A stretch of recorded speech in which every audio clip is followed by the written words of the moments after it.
Welcome. Thank you so much, and thanks to Ooyala and Bob Gold for setting all this up, obviously, and inviting us here. It's a tradition, right? I think this is my third year doing this, so I'm very excited to be back. Thank you, Bel.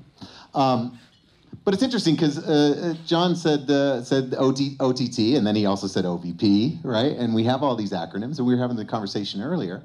What are our kids going to call this relentless content proliferation? With is it television? Are we still watching movies? Is there a blur? I can't. Must see OTT. Does it work? I mean, anybody have any thoughts about this avalanche of entertainment that's coming down the pipe, so to speak? So there's the question of and totally agree, right? That fundamentally everything that you're consuming, whether it's through a screen that's this big or a screen that is much larger, it's a much more interactive kind of model. And so there's the question, this is in fact what we were discussing earlier today, do you call it TV? Or is TV too constraining a term for what this is? But what is clear is whatever this is, it's occurring in every screen in front of us, and that is the new mode of communication. Maybe TV is the right term, maybe it's video entertainment, but it's something that kind of exists in that video realm, would be my take. So it's certainly an interesting thing we were discussing, right? And it's part of I have this very strange sort of job. I work for a major motion picture studio, Paramount Pictures, and I like to say I work in a pretend industry, the motion picture industry. We make pretend for a living, and I have a pretend job inside a pretend industry because I just get to explore the future. That's my job. And a lot of the stuff that sort of, when you kind of have a lot of freedom to think about things, you think about things a lot. And a lot of the stuff I've been thinking about recently is related to what we've been talking about, is how we've effectively TVized everything in our life. In fact, you're doing it right now, Guy. Yeah. You're watching doing Game of Thrones, right? You could be watching Game of Thrones on that. You've chosen to use TV right now as a notepad. Sorry, I should be a little more. That's right. But you've chosen to use TV right now as a notepad. In an instant, you could turn that into Map TV and go on Google Maps or Waze, or email TV and type a letter, or text TV, or WhatsApp TV, but it's all some form of this colloquial term we call television, which is just some sort of lighted rectangle, right? That has some restrictions, which we've primarily removed, and now we're removing more with virtual reality and mixed reality as sort of the next potential screens that will go to scale and have various viability forms. But we've taken our screens that used to live in a living room, when some of us that are old enough used to remember how big and unwieldy they were, and we made them portable, we made them super high res, we made them everywhere, and we take them everywhere. And so we've effectively TVized our entire humanity. Like, you could probably look at a day and go to every single person in this room and say, did you do TV today? And when was the last time you didn't do TV? And you won't remember the last time you didn't spend a 24-hour period actually looking at some sort of electronic screen. Yep. Maybe you're lucky enough to go to Bali and get completely unplugged, but I doubt it. Right. Like, it's a fairly rare event now. Yeah. This is an interesting thing to think about. Would the computer industry have done what it was doing without having that legacy? Right. That Philco box. Uniform form factor that we figured out how to plug stuff into that form factor. And it's become the most useful form factor for many generations. We're actually just at the point now where we're getting ready to crack out of that form factor for the first realistic time at scale in our human history. I mean, theme parks have been doing it for a while. Specialized entertainment have been doing it for a while, creating different things other than a rectangle to look at. Right. But now we're getting ready for the first time, right around the 2019-2020 time frame, to kind of go full on into what the next screen is going to look like and the next screen is going to do, which is what I think about from an entertainment and an IP standpoint. Sure, absolutely. Laura, what do you think? So, I mean, I write for a living, and I would say when I use the word TV, what people read that as a communicator, is they read it as linear TV. When I say video, they immediately go to YouTube and they think user-generated TV. So in my work, when I'm writing for an audience I'm not actually speaking to, I use premium content and user-generated content. Typically, people default to video when they read that. They don't read premium content and think newspapers or magazines. If you really want to be precise, if I really want to be precise, I'll say premium video content. But really, it's superfluous. You don't need, in my view, you don't need the video. So I would say premium content, user-generated content. And that very distinction, I think, makes it clear you're talking about YouTube versus Roku or Netflix types of content. Let's dig into OTT. What are some of these misconceptions? I mean, you know, for example, only 33% of cord cutters are buying OTC subscriptions. What are the other 67% doing, right? That's just one of a bajillion nuggets of information out there based around this acronym. Let's talk about those. Belle, I'm going to pick on you because this is your wheelhouse. I don't know if it's all 67%, but I do know that free to air, that many more, there's a resurgence in the usage of your traditional TV antennas. So some folks, some of the cord cutters are actually consuming content in that way. Don't know that that would necessarily count as OTT, but it's a new over the top to a new generation of users that weren't necessarily indoctrinated in that way of viewing.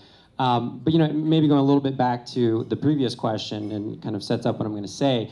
I do wonder if what you refer to as TV, let's just kind of have that concept out there. The label you use it's the portal you're using, right? So and let me elaborate on that. My 3-year-old niece, when my brother tells her to stop watching, he says get offline, right? Or stop watching Netflix. And so it's the property through which they're accessing the content that kind of becomes that that placeholder for what it is, this new form of communication. So again, don't know exactly if that's what kind of sets up everything moving forward, but there are interesting tidbits that come from that. For instance, one misconception maybe about OTT is if you're watching on your iPhone, a small screen, this idea that maybe it's predominantly snacking, right? That you're primarily watching highlight TV. Some of you might still have that misconception. But what we see actually across our end user base is that, in fact, not a lot of snacking or 2-3 minute consumption is occurring on the small TVs. In fact, you might start watching Bird Box. That's actually, you basically watch that show over the course of your day. And so it's this idea that as you are more ubiquitously connected, as you are online more and more, you're actually watching long-form content in breaks. And so it's this idea that your content is becoming more bite-sized. Yeah. It's a really interesting thing that you're talking about, because we talk about it as stop-start TV, right? So you just build your day around when you have the device and when you have a moment, and you're just kind of constantly consuming, which is why I had some sort of open questions about what Katzenberg and his team and Meg Whitman are doing, defining something around this thing called short-form content, which I think is just kind of a misnomer and actually a tactical error. I don't think there is anything called short-form or long-form content. There's just whatever content you want in whatever medium you want to absorb it in whatever time frame you have, and I think that putting the label short-form limits things like story arc and story capability and character development, and I actually think it's a tactical error to only focus on this thing that they label as short form, meaning, well, we're going to try and create story arc in this short period of time, and it's got to have a beginning, middle, and end in that period of time, when the truth is what you're discovering is that's not how people consume material. They're going to binge watch many, many hours. They're going to watch hours at a time, but they may watch it in 10-minute chunks at a time, and they'll pick it up and stop and start, and we study that a lot, and we think we think it's actually sort of a misconception. The portability drive. Yeah. Right. But the reality also is and again, this is a great history question, right? Is niche video the kind of the core of what we would consider to be OTT? Definitely not. Not anymore. No, I'm talking other than other than Netflix and Amazon, of course. Other than what, 80% of the market? Yeah. Well, I'm talking about the non-80% of the market. So I guess what I would say is, A, when you talk OTT, first, I think real-time Disney's trying to change that term to DTC, direct to consumer, and away from OTT, because OTT means you don't own the content. Right? And DTC means I own it, and I'm going to create a relationship with you and get data. So they're trying to make that distinction real time, and I think it will stick. And OTT is going to get devalued. Like if you're OTT, that means you're an aggregator and you don't understand the content or the brand. And my guess is Netflix, because it's doing so much content, will adopt the Disney, moniker and decide they're DTC because they own so much of their content. Moving on, it's in-home. That's the thing we need to bridge here. The world is moving out of home, but OTT and DTC are in-home ideas. like the Roku box. It's on a big screen. So it is part of the story, and there's a lot, as you've seen, a lot of the content viewing is moving back to the big screen in the home, which is a reversal of a trend we saw for 5 years. But it's not the whole story, and I would push back at you a little bit, because I think what Meg Whitman and Jeffrey Katzenberg are doing is they will iterate. No one has raised $1 billion to do short form. It might be the wrong thing, but nobody's doing it. So they'll play with that. Because it's digitally delivered, they'll be able to see exactly what you're saying. Yeah, so maybe it's just semantics that they put on top of it. I just think that it's an interesting choice that they've decided to throw into this world of, we're calling it short form content, we're making a play, we're making the anti-Netflix, we're making the short premium snackable, right? But it's premium. Not really, it's anti-YouTube. Right. But it's interesting that you might be right, that they'll find their way into the fact that people actually don't want to consume content that way. Yeah. Or maybe the reason we're getting snacking of long-form content is because that's what's out there for premium. But if they start creating shorter, they'll find some kind of adoption curve that long-form isn't evidencing.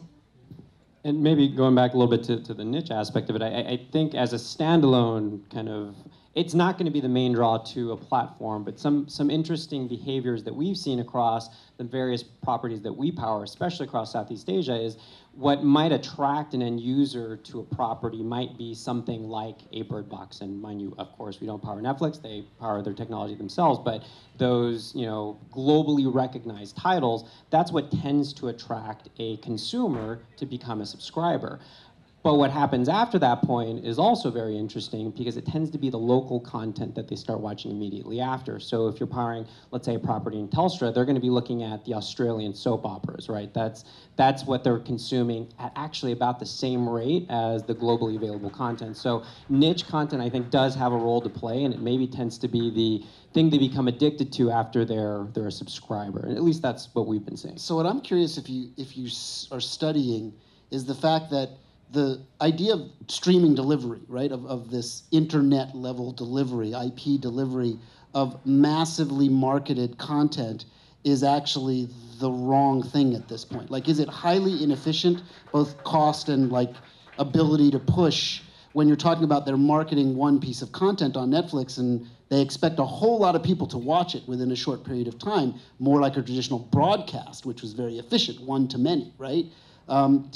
Do you look at that underneath the covers and say, if it isn't really niche programming, if niche programming is only a little tiny part of the equation, but really it's marketed content, high value, high level content that they're putting out and advertising and expecting everybody to watch within a certain window of time, is the AWS model the wrong way to deliver that content, or is it still the right way to deliver that content? Well, I mean, there are several dimensions to it. I think as far as answering that question from the perspective of what gets a subscriber through the door, it's a model that works, right? What was it, 40 million subscribers watched Bird Box in the week or so. Yeah, all I'm asking is, would it have been better for them to deliver that as a broadcast stream versus because everybody can time shift themselves, right? You can just record it and grab it, and would it save you guys a huge amount of money if you don't have to deliver individual streams of the same content that everybody's watching? Sure, from an infrastructure perspective, that would have been better, but it would not. It's not better from a subscriber retention or getting folks to the door. And so that's what's interesting. Again, it's this idea that the gateway drug it's the Disney level titles. That's what people come for. Or if you have, the World Cup just happened, that's what you advertise, but it's the niche content that's specific to your city, to your block. That's what keeps people hooked. And so it's a model that at least we've seen work. And my insight would be some WWE numbers, which is a super fan base, but they get more than 100% of their over-the-top subscriber ads at WrestleMania, which is their AAA title. But 70% of their viewing once someone becomes a subscriber is library. So they get them there by the big event, like the Game of Thrones or the AAA title, but then people stay because when they get to there and they've now subscribed and they're looking around, they can go to, and these are They just want to find more fans. stuff in their own. Yeah, they're going to go to the Sting, or they're going to go to the Rock, or they're going to go to somebody their dad used to talk about. That's what keeps them there for the next month, and then you have to have something the next month. So how much is too much? Do you think, do you think that it's going to just keep going, where you're like, oh, yeah, I moved from the all-in cable hell I was in into now I have complete control. Oh, but by the way, I'm buying $150 a month of subscriptions in addition to the pipe that I'm getting into my home. Yeah. Is there too much? Well, and that's an interesting thing we talk about a lot too, is this term we call content exhaustion, right? There is so much content being made at various levels of quality that the idea of finding it, and like they're getting smarter about it, right? They're getting smarter about understanding how good content gets marketed and delivered and messaged to the audience, which is a different thing than just put it all out there and hope for the best, right? And if you look at kind of the contrast of like the HBO pay TV model versus the Netflix pay TV model, it is really a study in contrast. HBO makes a small amount of content every year, extremely high value, and they know how to market that to their very large customer base.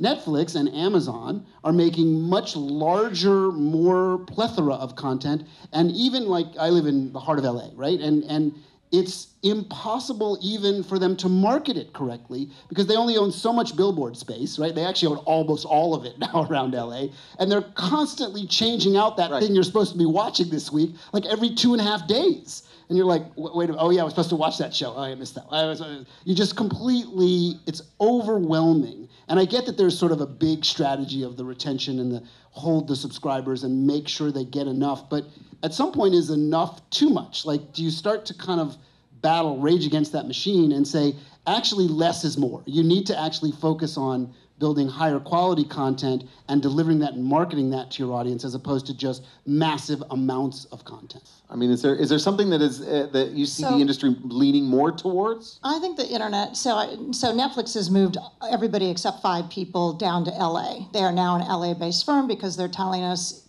with talking the talk and walking the walk that they are now content creators. The problem with the Silicon Valley generally as a culture is they don't like to do things that anyone else has done. They really like to blow up traditional models, even if the traditional model actually has been proven out over 50 years to make more money. So the problem, I think, that they are spending, Netflix specifically, will spend $12 billion on content, and they're shitty marketers. Forgive me, they are just suck. What's about to change in 2019 is 2 of the greatest brand marketers on planet Earth are about to enter the DTC space. Disney with its entertainment brand, and Warner Brothers as a AT&T, which I think it'd be hard to argue there's many better marketers. So these are 2 marketing juggernauts, and they're about to add the OTT space. And I think with the ratio we see in the old media business is you spend as much money on marketing as you do on content, so it can be discovered. And I think this is the big change that's going to happen to over the top, is we're going to get some marketing juggernauts starting to compete with these internet guys who just think that's substantive. Like, it's all just supposed to be substantive. Can I tell you how shitty returns on capital are in the content creation business? I'd much rather have you make half as much. And by the way, the film business has proven this. They all made 25 films and now they all make 6. Because you do better marketing, you do better work. And when you risk $100 million a film, you want to make sure the work is good.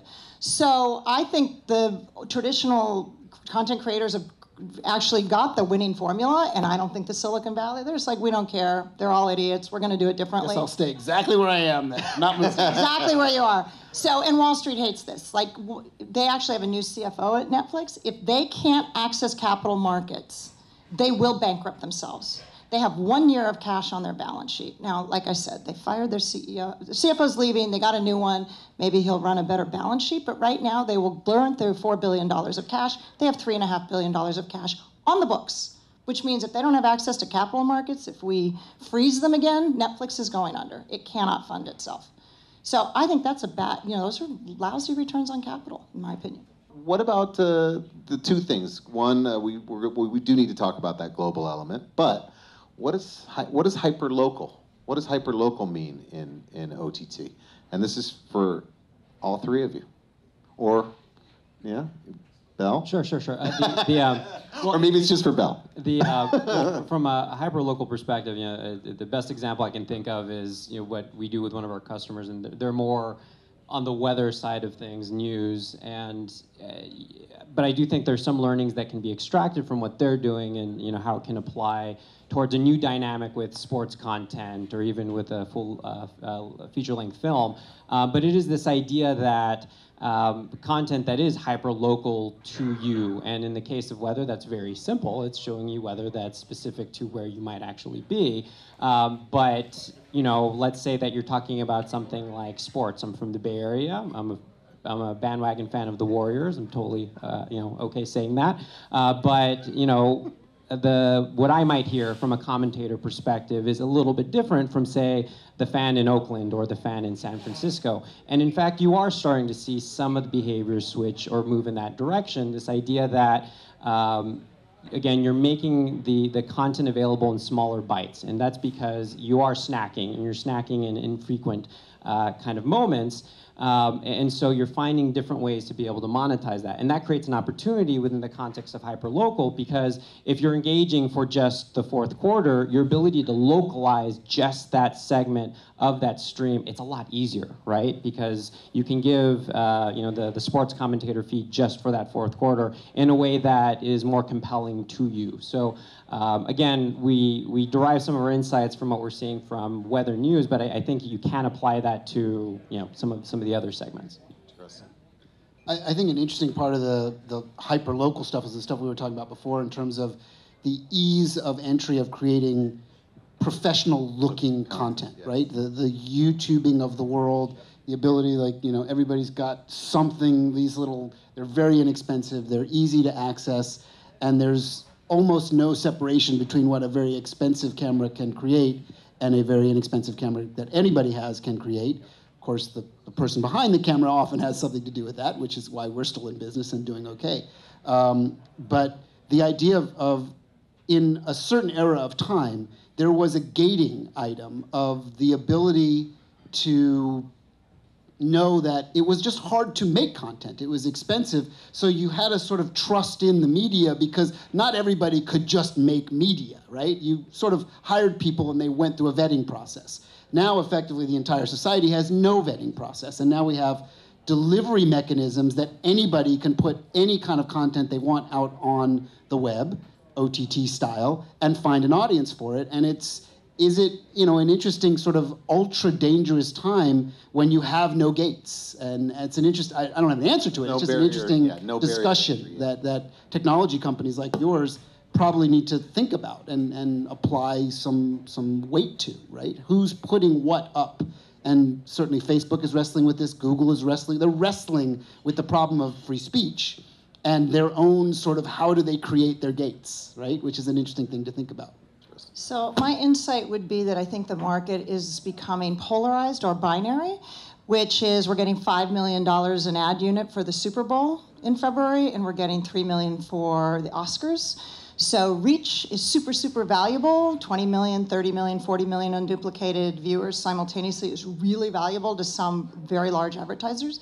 And then we're getting what I would call niche, let's call it targeted audiences. Local is one aspect of targeted audiences. But if you go on Roku, you can buy women 18 to 32 that have 2 kids at home with a Camaro across the US. They're not global. But the point is, you can buy that 10,000 people. Okay, that's as many people as local. So to me, local is just part of a bigger idea, which is hyper-targeting. And those are $100 CPMs on Roku. When you reach 10,000 people, exactly what you want, it's $100 CPMs. That is also what hyper-local should be. It should be a big premium to the $20 to $30 CPMs of broad reach. But it brings different advertisers that can't afford the waste of reaching 10 million people. Guess Jeans, great example. They can't reach 10 million people because most of those people wouldn't buy Guess Jeans, but they can go to a digital platform and buy a targeted audience. They're happy to pay $50 CPMs for 25,000 people. Perfect. So I think that's the bifurcation of the audience. We're going to get more of that as we get dynamic ad insertion. So local is one aspect of that, but it's a bigger idea, I think.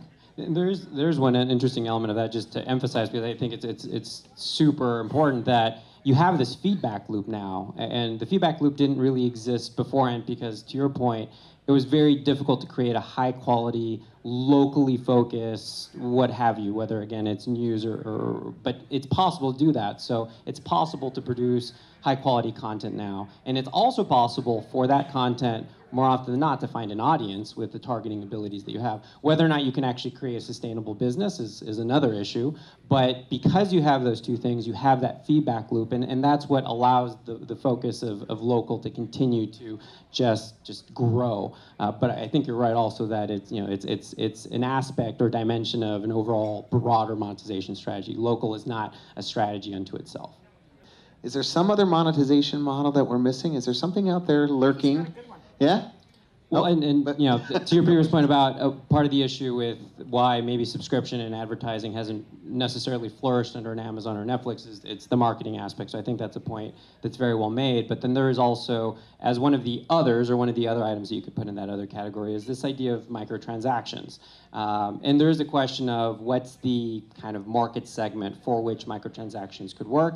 It definitely works for super fans. I would argue, though, that you're starting to see that the behaviors are usually associated with super fans, that's actually becoming more mainstream. But let me give you an example of a microtransaction that could work. It's this idea of the NBA allowing you to just purchase the fourth quarter by itself.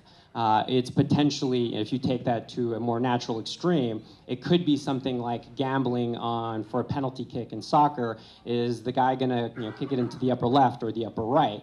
And so maybe this only starts with the super fans, where again content becomes more bite-sized and you have the ability to monetize that. But that's something that can augment and supplement what you're doing with subscription and advertising. But it's definitely not a model by itself. Yeah, that's super interesting sort of area, because one of my particular, sort of curious if anybody else wants this, is I'm an NFL fan, right? And I really like watching the Skycam moments. You want the whole game? And I want Skycam. to watch. You pay a premium? I would pay a premium, and I'm curious if anybody else would, to watch an entire game without cuts just from the Skycam. Right. It's the most interesting view of the game, because you understand what the players are doing, and there's no cut. It's fascinating, and I would absolutely pay for the Skycam view, I would absolutely do it on your platform. So go get it.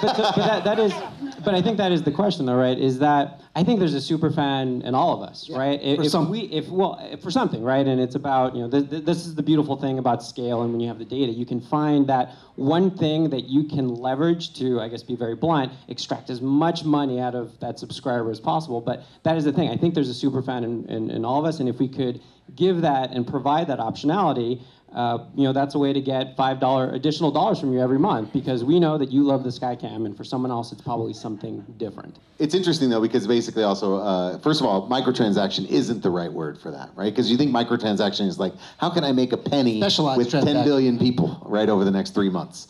That would be that. So got to come up with something there. I got to interrupt. I got to push. I got to push back. Please do. So games. Let's do some numbers. Games. Both EA and Activision used to get $60 for a game up front, and that was all they got till the next year when they released the next game. Now they make $70 from microtransactions. They have a different moniker for it. It's called like in-game purchases. Yeah. In-game, right? Yep. But the point is, they have doubled their revenue, and it's not capped. Because super fans, there's a 95% correlation between time spent and spending. So the super fan spends more than if you're a casual player of Red Dead Redemption. What I would add, which I think again comes out of gaming this year, Fortnite is a freemium model. It is. Where they did $3 billion of revenue, even though the game is free. We don't do that in the video business, but we could. If you made 24 episodes of NCIS, you could give away the first 5 for free, and then say, hey, you want 6? You can buy them $5 at a time, or you can buy the whole series at $15. Like an album. Yeah. Sort of like a music album in the olden days. But that freemium model is something we haven't experimented with in the TV world, but the games business is using it. Absolutely. Let's just do one little snippet. Name something that you think is going to change in the next 5 to 15 years. So profoundly. Okay, so here's what I'll say, because I said this in the it's not going to blow your mind. In the talk before, when I was doing a talk, I asked an audience, I said, if you believe that this is the last form factor and the last screen that you'll ever have, then you probably shouldn't come to CES. That's what I said. Because I do not believe, by any stretch of the imagination, that this, which has become the most useful form factor of television that I have and many other people have in their lives today, is by any stretch of the imagination the last form factor you'll ever have. And I'm not the only one that thinks that. There are billions and billions of dollars being poured into R&D of how we're going to alter this into something different. Is it going to be on our face? Unknown question. Is it going to be transparent? Unknown question. What is it going to look like? What's it going to feel like? Unknown question. The known part is this is not the end of the game. And if you believe that, you start to make your bets and you start to make your plays about what is the next thing that we use to consume everything all day long going to look like. If you don't think it's going to look like this, then you need to start tracking that. You need to start paying attention to that. You need to start putting money and resources and brain power against how is this going to change. Because this used to look like a flip phone, and it used to look like a brick phone, and it used to look like a bag phone, and then it used to look like a phone with a rotary dial, right? And this is not a phone in any way, shape, or form anymore. It just has a phone app. It's a little pocket television. It's a TV. So what I would say is that's a hardware-focused view of the future, and we're at CES, so that's appropriate to go first. I would focus on content.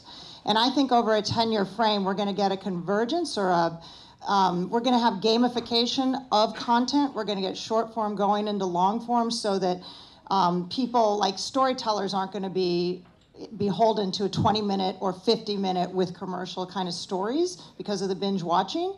And I think we're going to get gamification and we're going to get diversification of revenue streams for every form of content. And we're going to have 5 major content players, not 50,000 the way we do today, which means you're going to get bankruptcies and you're going to get consolidation and you must have pricing power. This is insane what's going on. Horrible returns on capital that I'm funding on Wall Street. It has to end. So 10 years out, 5 big players, they own everything, they set price, they act as a disciplined oligopoly, my opinion, on the content side. Very insightful. All right, Belle, bring it home, baby. Those are hard to top. I think one element of it is kind of the active conversation around private data. What can the FANG companies actually leverage to know about you and target you? I think when you look forward, one of the potential scenarios is that your private data actually becomes a form of actual currency. This is already happening today. Implicitly, your personal data is your currency. But I think what you find is GDPR, maybe that becomes the beginning of a broader framework where it becomes more accepted for you to be able to trade your personal data for goods, for that to be actually more named, an actual thing that's happening. And today there's a lot of confusion because I think there are multiple generations, each one with distinct views on, well, what can you do with my private data? I think as you see the millennials and the Gen Edgers kind of take over, there's going to be more of a commonality in terms of how they see private data and being able to use it. Do you think the die is cast in terms of people's privatization of their data stream and their data footprint that we have now culturally just sort of accepted based on this use case, that world is what it is and it's always going to be this kind of micro ad supported world, and there's not going to be a paid version of social media and there's not going to be a paid version of our specialized data footprint stuff? Because I actually think that everybody that talks about how there's going to be this big land grab back is a very small niche market. I think most customers are quite comfortable and don't actually give a damn about I would really push back on that. We at CBS All Access, a third of their people pay an extra $4 to be commercial free. And no, that's not. I'm not talking about commercial free. Well, just a sec. Facebook is talking about charging you to break even. It'd be $100 a year to you to never serve you an ad on Facebook. I think a lot of us would pay $100 a year for them not to have access. Now, not in India. Are you sure? I would pay, yeah. But in America, where we're rich, but not in India. But Yes. I think that's a good deal. I would take that deal all day. I wish they would give me that deal. Yeah. And so I think to answer your question, I think that's where we're going, where you're going to have that option, and any regulatory conversations around this. You kind of agree with me, right? I think, You don't think people I think it's a dead cat bounce. I mean, I think it's kind of a, yeah. It is. It's fascinating. And by the way, great panel discussion, right? Lively, kicking off the CES with a little bit of energy, right? A little bit broad. Yeah, we're going to do some questions. Yeah, you want to do a little bit of Q&A? So how do you monetize this industry for the people who are producing this content that you want to give for free? Well, I think there's too much content being made.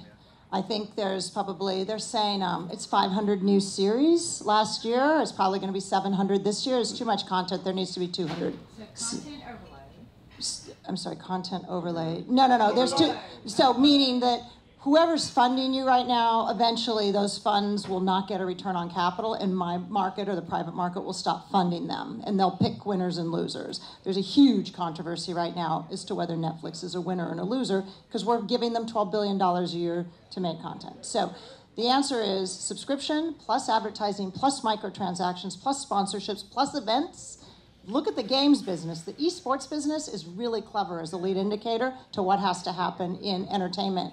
Little companies can't do this. Okay, somebody might drop out of Harvard and figure out how to do this, but right now, you guys are so strapped just trying to make great content, you can't think about all the revenue streams. So unfortunately, what's gonna happen, I think, is the big IP owners, which have massive free cash flow, are gonna look around, and if something's happening good for them at Activision, they're gonna copy that, because they own the IP. So I think it's a hard game to make money in, and there's just too much content being made right now. And I think there is another element to this as well, which is I totally agree from a monetization perspective. You also need to be looking at your unit economics. And so, part of, just the shameless plug here, part of our business is on the distribution side. We also do a fair amount on the production side. And so there's a toolkit that we provide to our customers to just make them more efficient at producing content. So within the space of their existing content budget, they can triple the amount of content that they can produce. That's a good idea. Yeah, and so it's this idea of when you look at monetization, don't forget that your unit economics are probably still operating the way they did in traditional TV. That's not a good thing. They need to be completely revamped. Yeah. IT, Yoku, Tencent are doing very well in that market. Why are we so focused on what Hollywood is doing and what America is doing? Tencent's very focused on what Hollywood's doing. We have partnerships with them. They are emulating, they are learning, they are developing, they are crafting, and we are helping them do that because it's a very healthy, good relationship for both parties, and we're finding good success with that. I don't know if I'd say any more than that, but it's we're very happy with that. It's a very symbiotic relationship with China right now. The number of screens in China. The number of humans that are willing to watch things in every form is very valuable to. I haven't got any a answers. big studio. I haven't got the answer.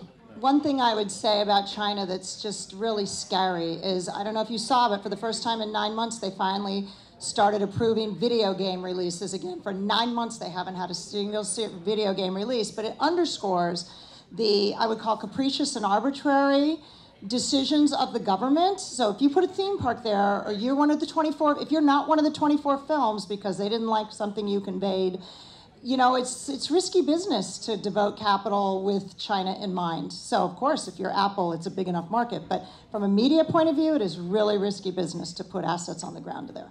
Another question over here?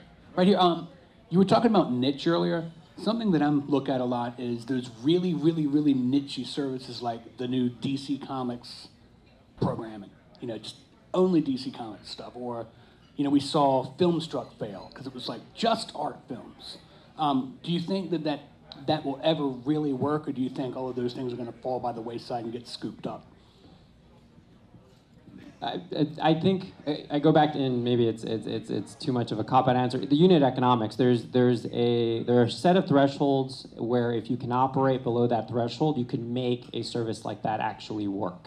And at that point, then you start having the conversation. So, what does success look like? It means this much cost per this title that you're producing. It means this many subscribers. So I think if you can get to that place, you can check all those boxes. You could have a number of these services survive and succeed, but certainly not ever get to be the size of a Netflix. So I just want to add one insight, and that is that one of the things we've seen is that super fan bases lower your customer acquisition cost. So we have a rugby channel, a surf channel. Why? Because they make their content, and that has a certain cost structure to it, but then they don't have to do any marketing, because if I'm a surfer super fan, I tell you, they don't have to do any marketing costs because the fans sell each other in these communities. So that's one way to keep your costs down, is if you have a super fan base that's very tight-knit, you don't have to advertise, they find you. All right, so we've come to the end of our time. It's now 6 o'clock. We're all staying and hanging out, but we have to clear the room in a half hour, so please feel free to network, right? But there will be a time when we'll push everybody out the door. But super big thanks to Bob Gold. Bob, do you want to say a few words? Come on, come up here. No? Come on. Yes. All right. He's saying thank you. Thank you to Ooyala. Thank you to these wonderful panelists. It was a great conversation. Everybody have a wonderful CES, and we'll see you next year, hopefully back here at Piero's with Bob Gold and Associates in Ooyala. All right, take care. Thank you.